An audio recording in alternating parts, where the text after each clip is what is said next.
Do you want to know if your iPhone is original or refurbished? Sometimes you might wonder if your iPhone is brand new or has been refurbished. Don't worry, you can easily check this by looking at the model number or serial number. Apple uses special codes to mark refurbished devices so you can quickly find out. Here's how you can check. To find the model number, open Settings on your iPhone. Tap General, then tap About. Look at the model number. Here, take a close look at the first letter of the model. Look for the model number. It should start with M, F, P, or N. Try understanding the model prefix. If this starts with M, this indicates a new factory-sold iPhone. If it starts with F, this indicates a refurbished iPhone. If your model number starts with F, it means your iPhone is a certified refurbished device. If it starts with P, this is a typically personalized iPhone with custom engraving.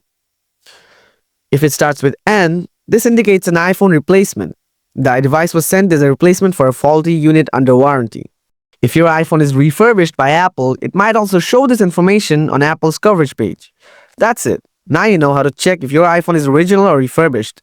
If this guide helped you or if you have any more questions, let me know. Thanks for watching.